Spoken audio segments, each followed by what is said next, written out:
नमस्कार, हाम्रो सरकारमा स्वागत छ। म प्रतीक नेउपाने। नेपालको संविधान 2072 का अनुसार संघीय संसदको आयु अझै 2 वर्ष बाँकी छ। तर सरकारको नेतृत्व गरिरहेको दल नेकपाभित्र स्वार्थको रडाको मचिएपछि अन्ततः संसद त्यही विवादको घानमा पर्यो। संसद विघटनलाई स्वयं प्रधानमन्त्री केपी शर्मा ओलीले राजनैतिक प्रश्न भनेर अर्थ्याएको अवस्थामा भन्न सकिन्छ नेकपाका नेताहरूको जुङ्गाको लडाईँले संसदको घाँटी निमुरिएको छ। यो सत्तापक्ष नेपाल कम्युनिस्ट पार्टी नेकपाको एउटा धारले उठाइरहेको प्रश्न हो, जुन प्रश्नको प्रधानमन्त्री ओलीले कटाक्ष गरिरहेका छन्। अनि दुईवटा साँडेको जुदाई तोरीबारीको सत्यानाश भने जस्तै परिस्थिति विकास भएको छ। 3 वर्षसम्म सत्ताको राप र तापमा रमाएका मात्र होइन, अहिले सत्ता बाहिर रहेका अथवा अहिलेसम्म सरकारको बेइमानी विरुद्ध चुइक्क नबोलेकाहरू समेत सरकारको कदमको विरोधमा सडकमा तमासा देखाइरहेका छन्, जुन हाम्रो आजको सरकारको विषय हो।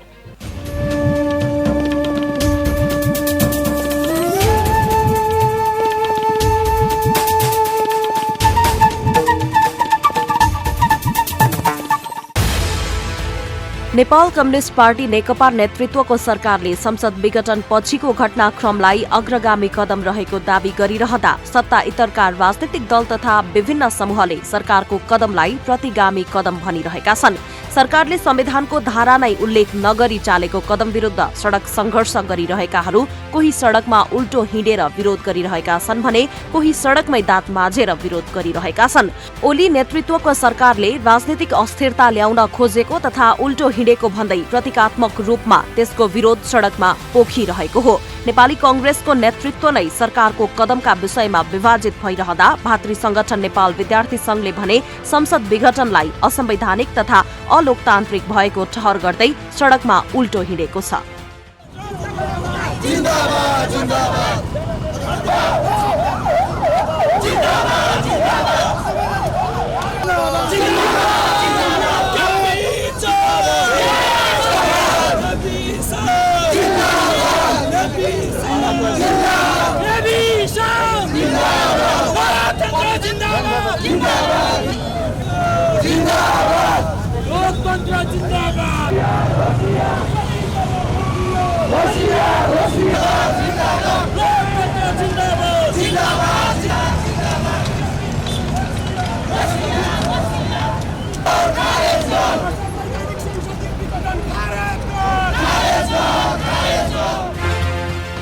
यही मौकामा आफ्नो दुवै हातमा अवसरको लड्डु ताकेर बसेको प्रमुख प्रतिपक्षी दल नेपाली कांग्रेसले भने ढुलमुले चरित्र देखाइरहेको छ। सभापति शेरबहादुर देउवा पक्षीय नेताहरू सडक संघर्षलाई जबरजस्ती अगाडि बढाइरहेका छन् भने रामचन्द्र पौडेल समूह संसद पुनर्स्थापना गरेरै छाड्नुपर्ने भन्दै ठूलो ठूलो स्वरले कराइरहेको छ। कतिपयले त सडकबाटै अबको प्रधानमन्त्री शेरबहादुर देउवा भनेर ठोकुवा गर्न थालेका छन्। भाषण ठुला ठुला देशलाई संकट पर्या बेला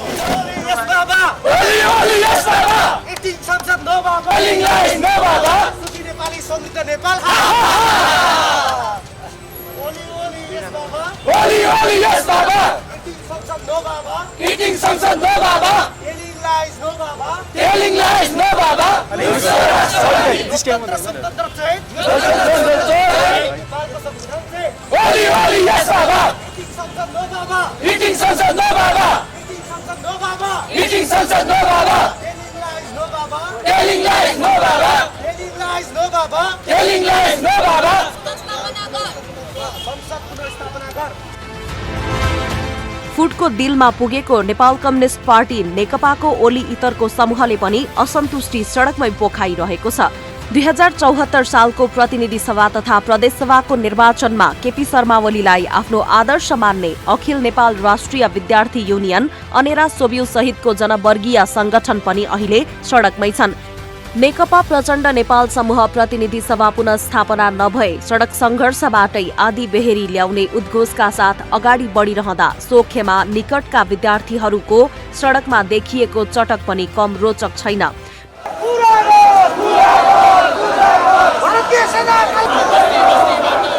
वैचारिक राजनीतिलाई तिलाञ्जली दिएर पदको लोभ लालचले नेकपालाई विभाजनको डिलमा पुर्याएका तिनै नेतृत्वको पछि लागेर भविष्यको देशका नेतृत्वकर्ता भनिने विद्यार्थीहरू कहिले लालटिन जुलुस त कहिले संविधान पढ्न आऊ भन्दै एक अर्काको खैरो खनिरहेका छन्।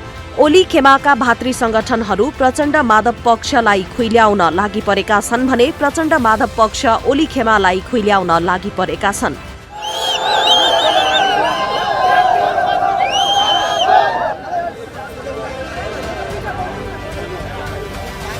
जिंदाबाद जिंदाबाद जिंदाबाद अडेरा सोबिउ जिंदाबाद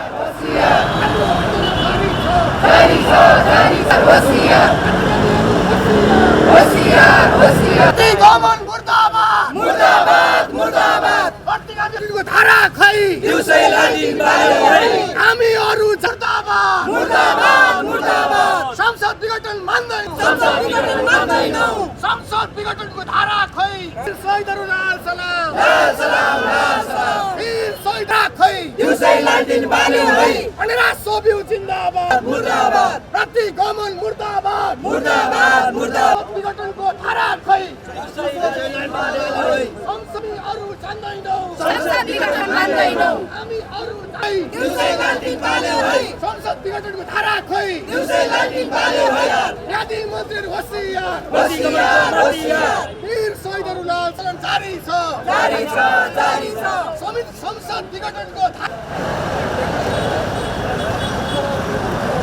संसद विघटनको धारा खै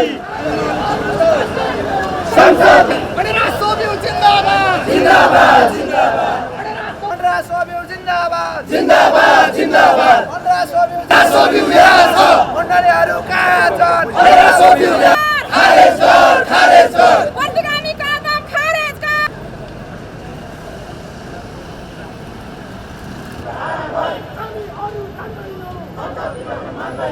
म्यादी प्रतिगमनकारी मन्त्रीहरु होशियार होशियार होशियार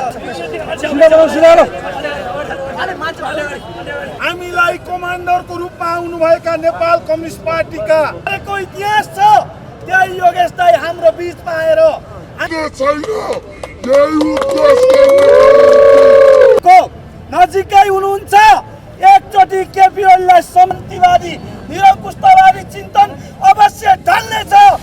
सर्वोच्च अदालतले संवैधानिक इजलासको गठन गरेर संसद विघटन विरुद्धको कदम संवैधानिक कि असंवैधानिक भनेर निर्क्यौल गर्न लागि परेको छ। तर अदालतमा विचाराधीन मुद्दालाई नै प्रभावित पार्ने गरी ओली इतरका विद्यार्थी नेताहरू लागि परेका छन्। उनीहरू अदालतले संविधान अनुसार फैसला दिन नसक्ने हो भने न्यायाधीशहरू नेपाल ल क्याम्पसमा कानून पढ्न आउन पर्ने भन्दै कटाक्ष गरिरहेका छन्। संविधानमा लेखिएको कुरा मात्रै हुँदैन, नजिरले मात्रै हुँदैन, यसमा अरू कुरा पनि हुन्छन् भनेर श्रीमानहरूले भनिदिनु पर्यो र नेपाल ल क्याम्पसलाई कि चाहिँ सर्वोच्च अदालतमा पढाउन सुरुवात गर्नु पर्यो। होइन, सर्वोच्च अदालतले संविधान अनुसार निर्णय गरेन, कानुन अनुसार यसको व्याख्या गरेन र उस्तै संविधान अध्ययन गर्ने बेलामा श्रीमानहरूले फरक चस्मा लगाएर संविधान अध्ययन गरेर भर्खरै शिशु संविधानलाई हत्या गर्ने कुचेष्टा गर्नुभयो भने श्रीमानहरू एकपटक फेरि ल क्याम्पसमा आएर कि चाहिँ पढ्नु पर्यो, या त ल क्याम्पसलाई त्यहाँ लैजानु पर्यो र विद्यार्थीहरूलाई भन्नु पर्यो, भोलिका श्रीमानहरूलाई भन्नु पर्यो तपाईँहरूले पढिरहेको कुरा ठिक छैन, तपाईँहरू पढ्न यहाँ आउनुहोस् भनेर भन्नु पर्यो। कि श्रीमानहरूले गलत निर्णय गर्नुभयो भने श्रीमानहरू एकचोटि ल क्याम्पसमा आएर फेरि कालो कोट लगाएर यहाँ विद्यार्थीहरूसँग पढ्नु पर्यो। आज सडकमा ओर्लिएर हामीहरूले भनेका छौँ संविधानमा कुनै धारा छैन, नेपालको संविधान 2072 मा संसद विघटन गर्ने कुनै धारा छैन। तपाईले आफैले बनाएको व्यक्तिगत संविधानको धारामा छ भने त्यो कुरा नेपाली जनतालाई अस्वीकार्य छ, तर नेपाली जनताको प्रतिनिधिहरूले बनाएको नेपालको संविधानमा संसद विघटनको कुनै धारा छैन। अझै पनि उहाँलाई सोच्ने, अझै पनि उहाँलाई गल्ती सच्याउने, अझै पनि उहाँले गरेको गल्तीको प्रायश्चित गर्ने अवसर छ, समय छ।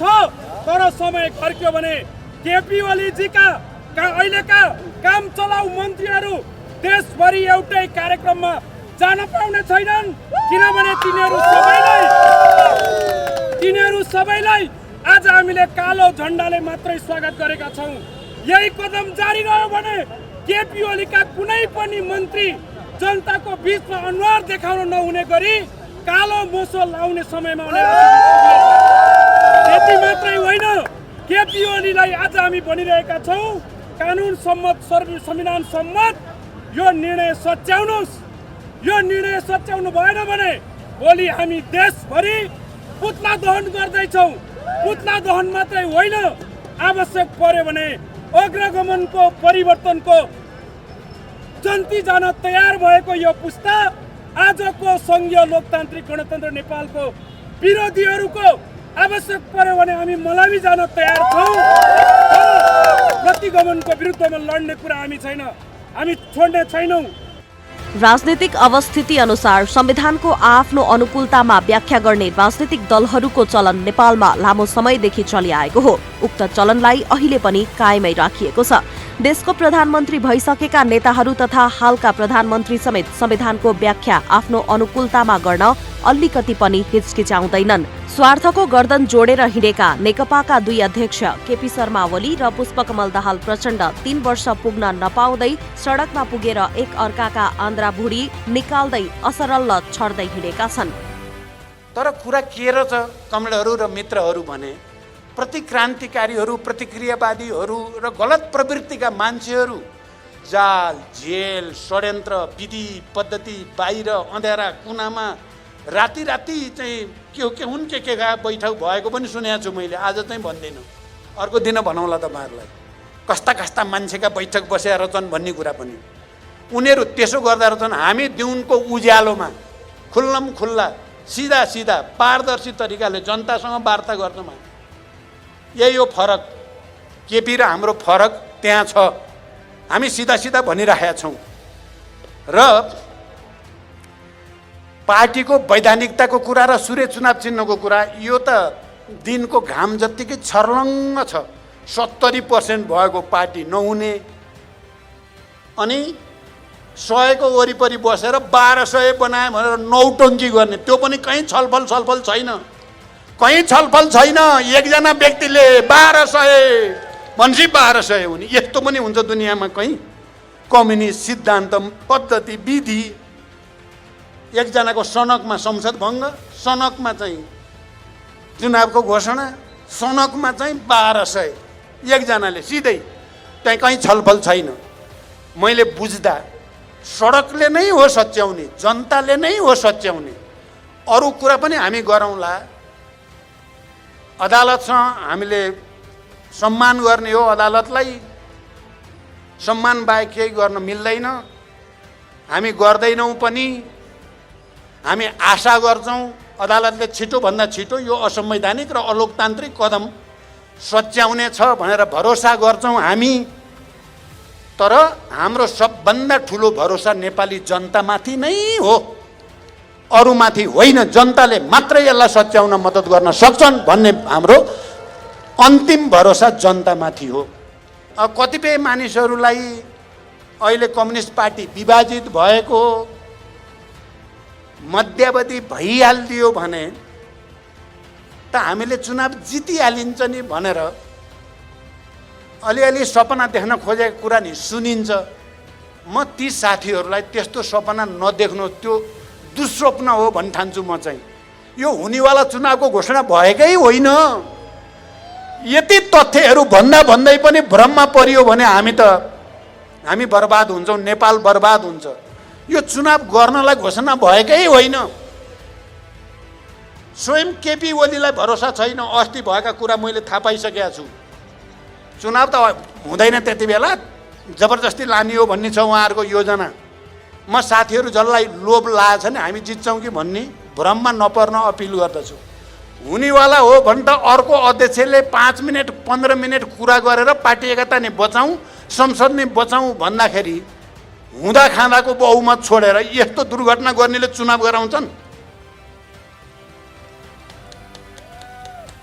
केपी ओलीलाई यदि कसैले गोटी बनाएको छ भने मलाई लाग्छ त्यस्तै हो। उनी गोटी भएको, उनी फेरि वैशाख उता उनी प्रधानमन्त्री पनि रहँदैन। नेपालको राजनीतिक इतिहासबाट तिनको पत्ता साफ हुनेवाला छ। हुनेवाला त्यही छ, हुनेवाला त्यही छ। हेर्नु होला, अनि उनीले नै चाहिँ श्री 3 महाराज धिराज हुन्छु भन्ने सपना देखेर हुनेवाला हो यो नेपाल, आजको नेपालमा। अनि यो लोकतन्त्रमाथि भएको यत्रो घात, संविधानमाथि भएको, तपाईँ हामी मिलेर बनाएको होइन यो संविधान। प्रधानमन्त्रीलाई अधिकार विशेषाधिकार दिनुहुन्न भनेर सहमति गरेर लेख्या होइन संविधानमा। त्यहाँदेखि संविधान बचाइयो भने पो चुनाव पनि जित्नु होला, किन आत्तिनुहुन्छ? यदि त्यसो गरिएन भने पहिला त चुनाव त हुँदैन नै, र यो सङ्घीय लोकतान्त्रिक गणतन्त्र धरापमा जान्छ, संविधान धरापमा जान्छ, शान्ति धरापमा जान्छ, त्यसै धरापमा जान्छ। यति कुरा त बुझ्न धेरै ठुलो ज्ञान चाहिने जस्तो पनि मलाई त लाग्दैन। यो त सजिलै बुझिन्छ। सत्तारूढ नेकपा मात्रै होइन, अन्य केही यस्ता दलहरू छन् जो यही मौकामा आफ्ना पुराना राजनीतिक मुद्दालाई उछाल्न लागिपरेका छन्। व्यक्ति हत्याको आरोपमा अदालतको आदेश अनुसार जेल जीवन काटिरहेका आफ्ना सांसद रमेश चौधरीलाई कारागारबाट निकाल्न जनता समाजवादी पार्टीले पनि यही मौकालाई उपयोग गर्दैछ। अहिलेसम्म संविधानको खुलेर समर्थन गर्न नसकेको जनता समाजवादी सडकमा प्रतिनिधि सभा विघटनको मुद्दालाई देखाएर आफ्नो अभिष्ट पूरा गर्न सङ्घर्ष गर्दैछ। चारैतिरबाट घेराबन्दीमा परेको सरकारलाई यही मौकामा गलाउन सकियो भने आफ्नो राजनीतिक अभिष्ट पूरा हुने उसको ध्येय देखिन्छ।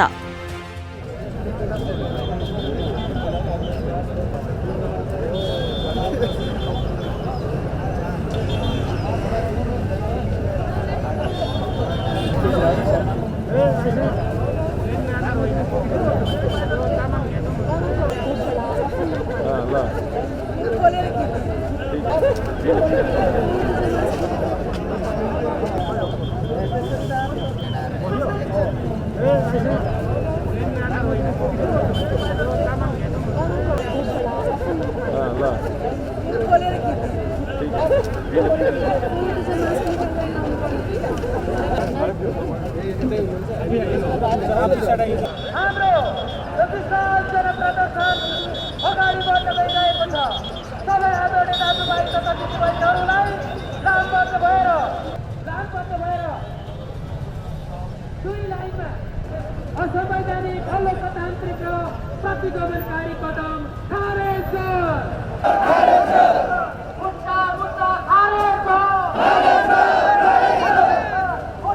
मुद्दा खारेज।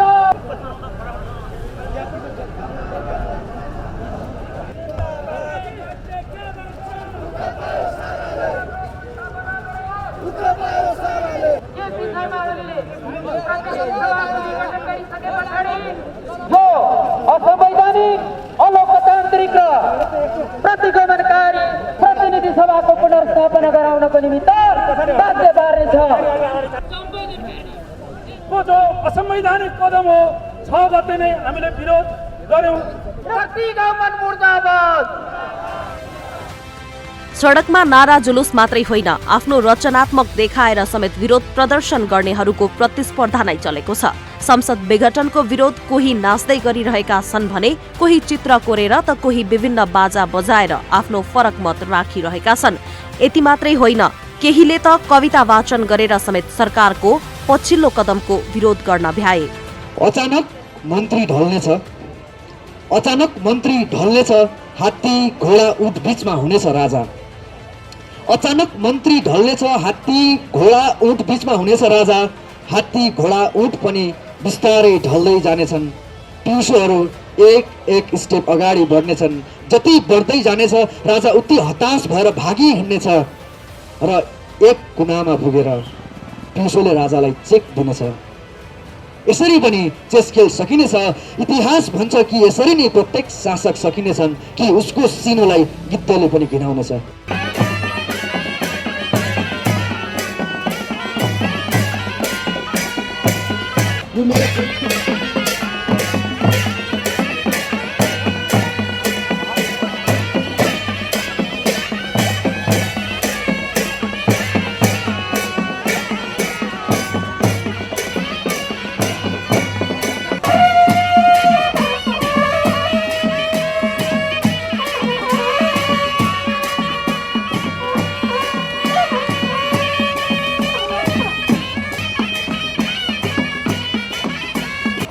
देहातको खलिहानमा जस्तै मान्छे डराउने गर्मी छ शीतल निवासमा। नेपालगञ्ज, वीरगञ्ज वा अमलेखगञ्जतिर बरु खुब शीतल छ मौसम, तर महाराजगञ्जको शीतल निवास चाहिँ सधैँ गर्मी छ। एसी, पङ्खा, वाताकुलन र एयर कन्डिसन हुँदाहुँदै पनि बहुत गर्मी छ शीतल निवासमा। सुन्दैछु कोत पर्वको नाटक लिएर यो खाल्डोमा कोही पसेको छ। शीतल निवासको गर्मीले देशमा लु चलेको छ।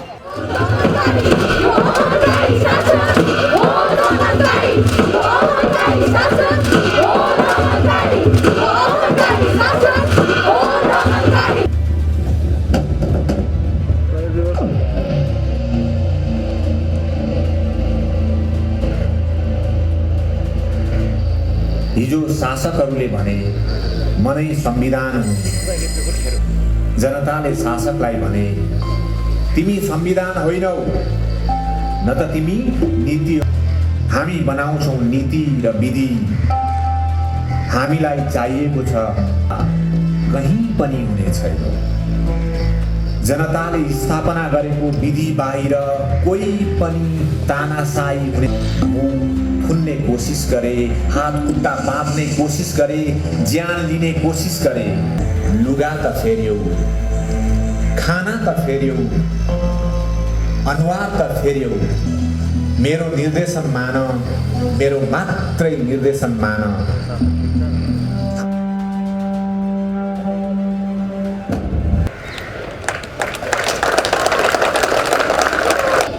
सडकमा सङ्घर्षरतहरू सर्वोच्च अदालतले जतिसक्दो चाँडो संसद विघटनको कदम असंवैधानिक भनिदियोस् भनिरहेका छन्। न्यायाधीशको नियुक्तिको प्रक्रिया जहिल्यै राजनीतिक दलको छायामा पर्दा आम नागरिक सम्मानित सर्वोच्च अदालतमाथि समेत विश्वस्त हुन सकिरहेका छैनन्।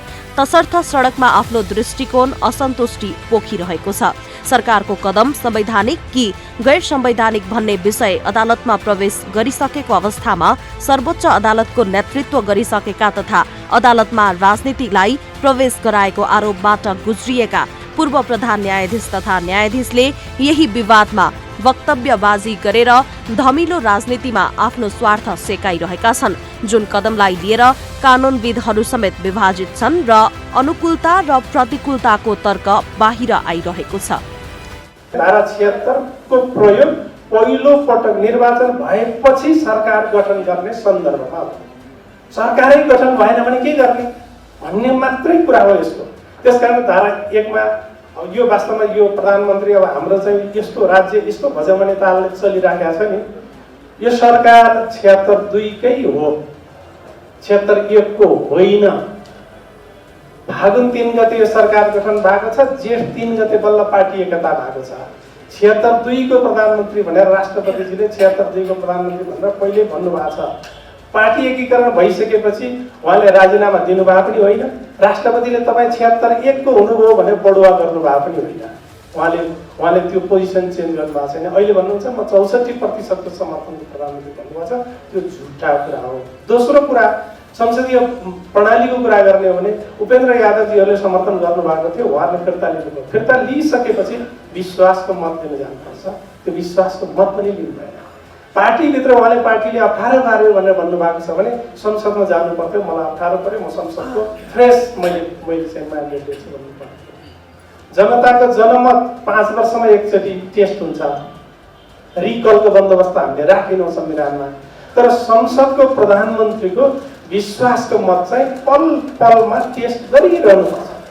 अलिकति मात्रै क्वेसन उठ्यो भने म संसदमा विश्वासको मत लिन्छु भन्नुपर्छ प्रधानमन्त्रीले। संसदीय प्रणालीको यो कुरा हो। तर प्रधानमन्त्रीले एकपटक विश्वासको मत लिइसकेपछि सधैँभरिका निम्ति पुग्यो भन्ने ढङ्गले राख्नु भएको छ। समग्रमा जसले जुन रूपमा अर्थ्याए पनि संविधानको अन्तिम व्याख्या गर्ने निकाय सर्वोच्च अदालत नै हो।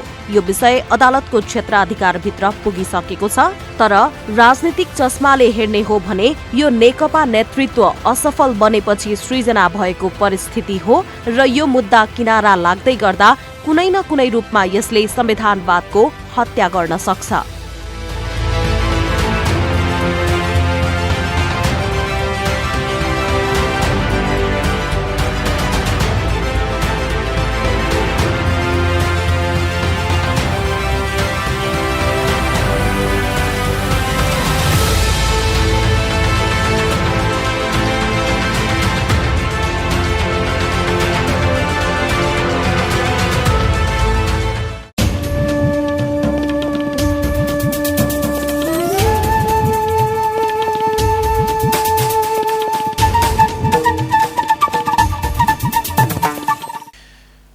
सम्मानित सर्वोच्च अदालतको क्षेत्राधिकारको विषय हो, तर सडकमा प्रश्न उठिरहेको छ के अदालतले न्याय गर्छ?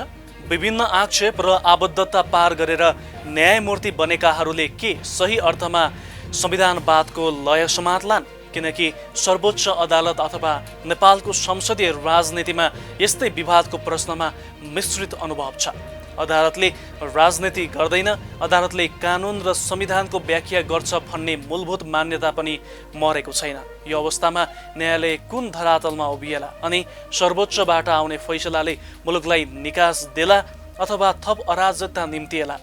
मुलुकमा चुनाव होला अथवा सडकमा तमासा देखाएर फेरि पदको भागभण्डा गरिरहेकाहरूकै पुल्टामा मुलुकको भाग्य र भविष्य जाला? थुप्रै प्रश्न विद्यमान छन्। हवस् त, कार्यक्रम हाम्रो सरोकार आजलाई यति नै। अर्को अङ्कमा तपाईँ हाम्रै परिवेशका सरोकारका सन्दर्भ लिएर उपस्थित हुने नै छौँ। क्यापिटल टेलिभिजन हेर्दै गर्नुहोला। नमस्कार।